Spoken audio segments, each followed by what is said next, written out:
28 de julho de 1914. O mundo está em guerra.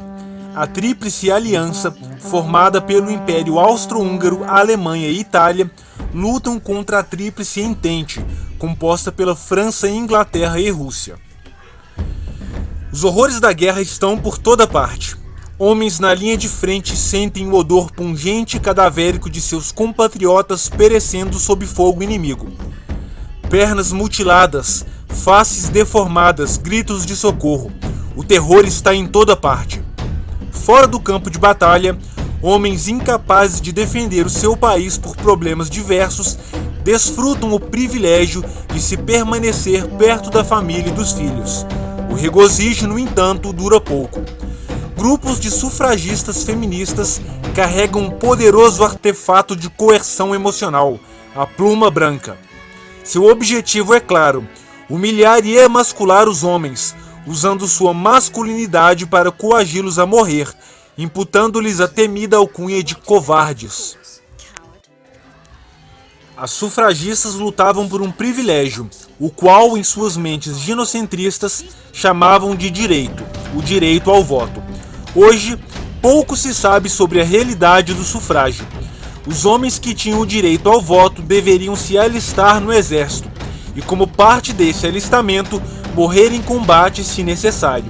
As sufragistas, que tanto lutavam pelo mito da equidade de gênero, em vez de lutarem pelo dever de se alistarem e morrer em combate pela sua nação, e por mérito ganhar o direito ao voto, optaram por usar a masculinidade contra os homens e fazê-los, muitas vezes sem condição física para tal, irem para os campos de batalha apenas para tirarem de si o manto da covardia, sobre eles impostos por algumas mulheres.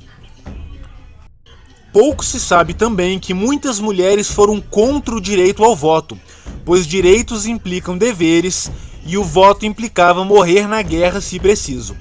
Hoje, ideólogos demagogos feministas omitem a realidade dos fatos e usam a história antes do sufrágio para falsificar evidências sobre uma mentirosa opressão patriarcal.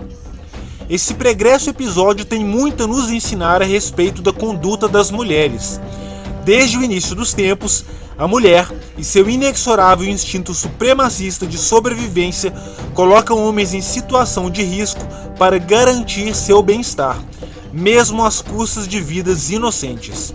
Esther Vilar, escritora do polêmico livro O Homem Domado, alega que vivemos numa ginocracia travestida de patriarcado, na qual o homem é uma marionete num sistema escravizante e que as mulheres aprenderam a tirar proveito desse sistema. Notem que o termo covarde é quase sempre aplicado aos homens, com o intuito de obrigá-los a se sacrificar por outras pessoas, quase sempre outras mulheres.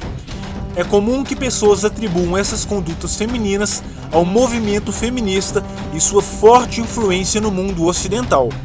Todavia, não devemos nos deixar enganar. Após a Segunda Guerra Mundial, franceses, ingleses e americanos ocuparam a então derrotada Alemanha nazista. Mais de 3,5 milhões de alemães estavam perecendo nos campos de concentração russos, os gulags, e um terrível etnocídio ocorreu após a derrocada dos nazistas. As mulheres alemãs, como boas mulheres que eram, deitaram-se com os inimigos, enquanto seus maridos pereciam com os horrores do pós-guerra. O recado da história é claríssimo. As mulheres não têm nenhum senso de honra ou fidelidade. Seu lema é a descartabilidade masculina e a hipergamia, e isso nada tem a ver com o feminismo. Recentemente, uma matéria da Breitbart mostrou a monstruosidade das mulheres do Oriente Médio. Querem que os homens sejam mandados de volta para os países de onde saíram no afã de reconstruí-los, enquanto as privilegiadas ficarão desfrutando das benesses do assistencialismo europeu. Isso seria o mesmo que enviá-los de volta para a morte. Apesar dos ataques à masculinidade desde os tempos da campanha da Pluma Branca, hoje observamos uma tendência distinta. Mulheres querem desconstruir a masculinidade, pois a autossuficiência masculina dos homens as incomoda. Querem direitos unilaterais no divórcio, Delegacias que apenas atendem às vítimas femininas, além do fato de lutarem ativamente contra a igualdade na idade de se aposentar.